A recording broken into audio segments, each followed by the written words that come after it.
Yes, I see your question. And let me just say, it's science. I hear you. You're saying, no, it's not. It's something molding on your desk. Well, let's go back a week ago and see where all this started. Oh, good heavens, where are we? Some of you have never been to the window. So today what we're going to do is a little color shifting with red cabbage. Now, I'll tell you, or I'll scroll on the screen exactly how I got the red cabbage. But for right now, we're going to speed ahead, and into this side, we are going to add a 1/4 teaspoon of baking soda into a 1/4 cup of red cabbage. There we go. It's starting to change.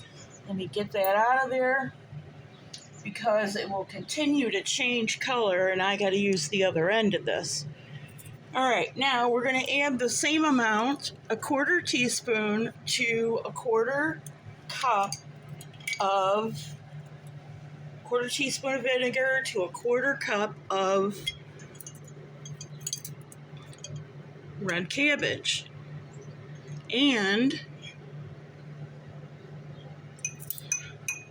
that was the original introduction done before things went a little sideways last Sunday and Monday.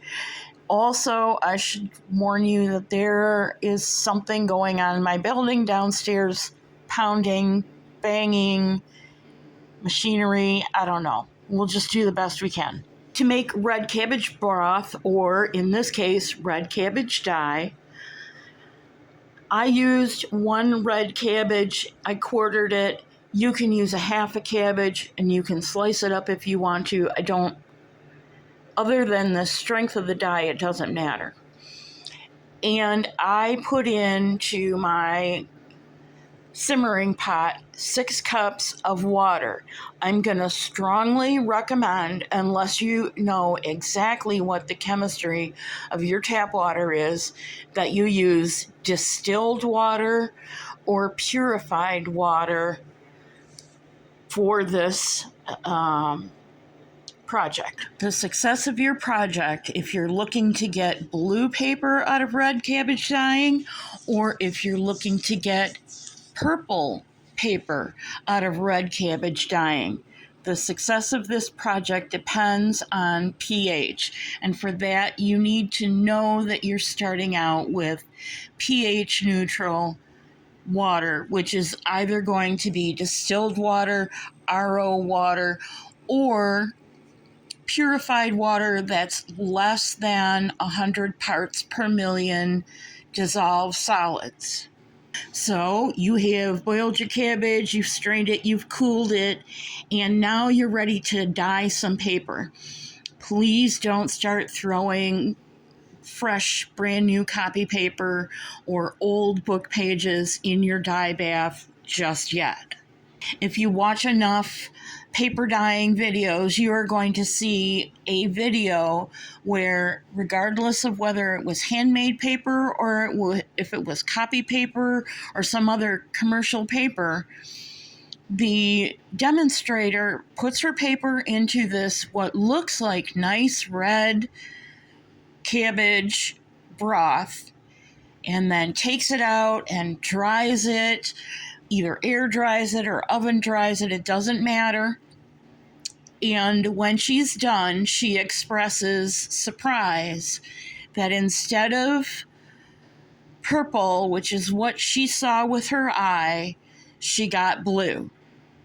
Just like on the left there, blue on my paper as well. And this may be too much science for some of you. All you want to do is just throw some paper into a dye vat and see what happens. By all means, do that. I hope that you're delighted with what you find. But for the rest of us who are either trying to match paper, commercial paper, and get good results with different kinds of commercial paper, or we're trying to dye paper in the vat, in the case of handmade paper, this is super important. This is what has happened if you didn't get the dye you expected. Either your water was not pH neutral, so that when you did a controlled add of baking soda to get blue, or a controlled add of vinegar to get a purpley red like a magenta, you didn't get something different than what you expected. And you can see in my case where we did the little mix up in the very beginning of this video, the baking soda should have been blue and it's green. The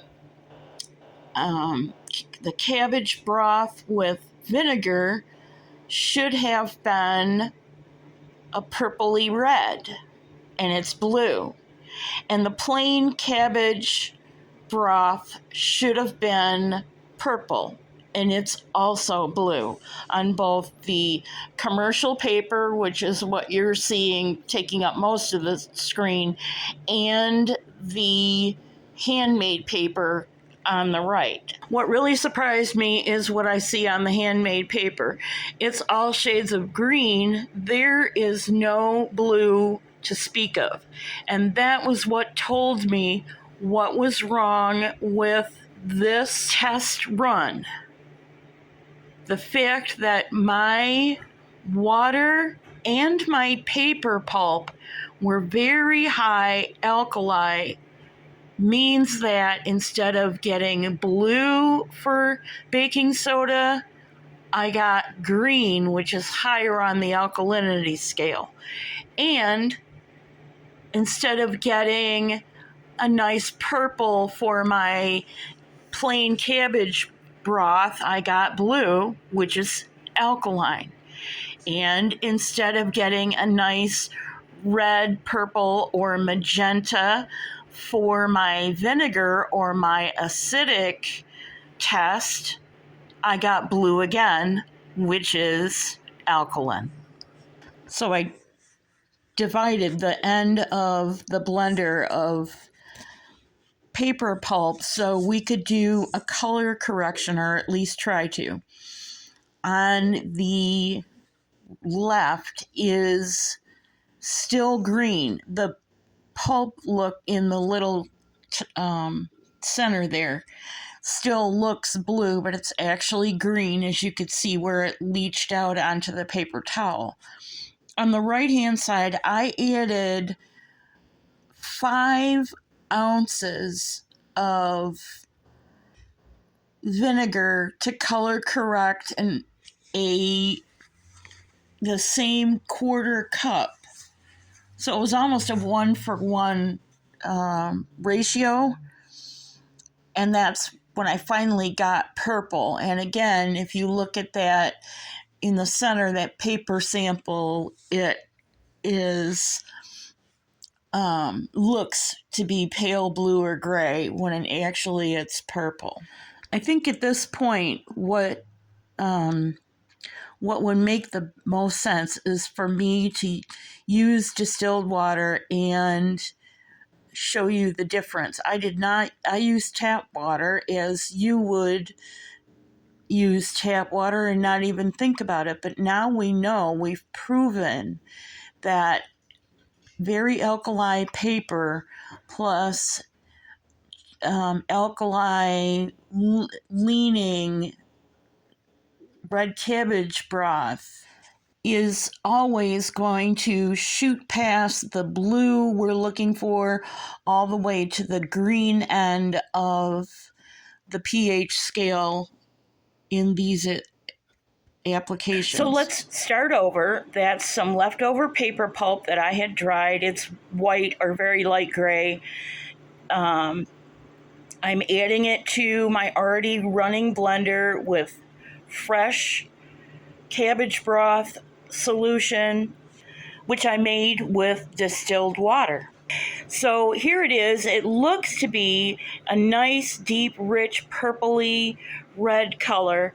And the first thing I'm going to do is dye some commercial paper, a couple of pieces of white cardstock, a couple of pieces of good medium weight copy paper and a couple of pieces of very cheap, very thin copy paper from the black and yellow dollar store, and I'll show you how that turned out. So here we've got some results. I'm going to pull this down a little bit because I want you to see the top edge a little better. Mixed results. We got some browns here. There was no baking rack or no tray on the bottom of that dye vat. It was just the brand new aluminum pan. First time using it for this. So now I'm going to move this up a little bit. I can't really explain to you fully what happened. Red cabbage dye or broth made with distilled water, so it was as close to pH neutral as possible. Cardstock really didn't absorb much, and I'm thinking about these blue splotches, why they're there. Pockets of, I don't know, alkali something, alkali paper, I don't know. But here we have, some spots. And since we're all learning together, I'm going to take notes and we're going to work on figuring this out. Next, the good copy paper. This is, it's not the weight that you would use for your resume if you were sending your resume to a department store or a 4-star restaurant or that kind of thing. But it is a better weight. It's, suitable for restaurants and whatever. Again, I can't explain, since all these pieces of paper were in their original package, I can't explain the polka dot effect. But as you can see in the stack, the copy paper was on the bottom, then this paper, then some pink paper you've heard me talk about if you've been around for a while, and finally the cheap paper was on the top of the stack. And I flipped the whole stack once, so the cheap paper was on the bottom of the stack and the copy paper, or the cardstock, was on the top. And what happened was, apparently, the first piece in each of these sets that went in first absorbed the most dye. The second piece, not so much. And I don't know if it's just because they're laying on each other. I don't think so, because we would have the outline somewhere of the next piece of paper, and we don't. And again, these, giraffe polka dots, I don't know. Let's move on. This pink paper is pink copy paper. Standard stuff. You've heard me complain about it because it's in these baby colors, and I thought, well, let me try some purple dye, and, not much change, really, at all. Next up, I guess I put in 4 sheets, not 2, of the cheap paper. And I'm going to speculate that this darkest one was on the bottom, and probably this one was on the top. So not much absorption, but some interesting polka dotty kind of effects. This side might make, let's just fold it and see what happens. I don't know if I would use that in a signature. I mean, certainly if you didn't cover it, you could just run this through your printer and print some writing lines, and that would be okay as a page in a signature. It might be better to use it, cut it in strips, and use it in a collage. I don't know, guys. I just don't know. Same thing, this one absorbed way pinker. Was this one sitting against the commercial copy paper? I don't remember. Maybe. That's the answer. Maybe. And again, we've got some brown here and a white band. I can't explain any of this. And finally, the cheap stuff. That was cheap stuff too, but this is kind of interesting. I got some very nice, you can see it here, some very nice lining. And here as well. The backside, hardly anything was absorbed. And there is a polka dotty kind of effect on this one. But this one, again, was the one that was in the dye vat long enough to really absorb some dye. And this is beautiful. This is close to the color I've been pursuing for 2 years. A dark, purpley, plummy, kind of color. And I'm getting there. Sorry, Ranger. Sorry, Tim Holtz. None of your purple line of distress inks or oxides or whatever. None of them even comes close to what I'm looking for. And, you know, I've looked. So here's the back. The back didn't absorb as much. These lines, it looks like to me, I hope you can see this. These lines look like resistance to me, as do these blotches. How and why that happened, again, I don't know. And here's the final one. This indicates to me that this little edge was not sitting on any paper underneath or above, because this edge is dyed differently than the rest of this. The rest of this would have had papers above and below. And you can see that the back of it absorbed almost nothing. So this is the side that was sitting against the paper below it. Okay, so here's a shot of that range of purple to pink to almost nothing. While I talk about what I've learned watching this previous clip and thinking about, you know, what I was seeing while I was editing it. What I think is, number one, that's a brand new aluminum pan. It's a little heavier weight than your, you know, throwaway roaster pan or whatever, and it's smaller. It's the weight of a pan you might take to a buffet, for example. And aluminum is a mordant. I don't know if it's possible that it leached into the dye or not. I just don't know. But I do know anywhere there was an edge that it was a drastically different color, like the one where you saw brown next to purple or brown next to that white strip. Wherever that brown is, that edge of the paper was sitting freely in the dye. There was no other paper above it or below it. So that solves that mystery. The polka dotty and the stripy effects, like I said in the clip, I think that's some form of resist. And what resist is if you put a piece of paper in the dye bath with a doily, for example, on top of it and let it sit in the dye bath, when you take it out, the color wherever the doily was is either going to be lighter or white. Don't ask me what polka dotty means. And for that one subscriber out there who just can't help themselves, it's Polish. That's all you need to know. Okay, let's wrap this up because we're over 15 minutes as usual. This is an example of the sheets that I pulled that are handmade paper in as strong a cabbage dye made correctly as possible. What's interesting is the color of the paper eventually versus what happened to the coaching sheets.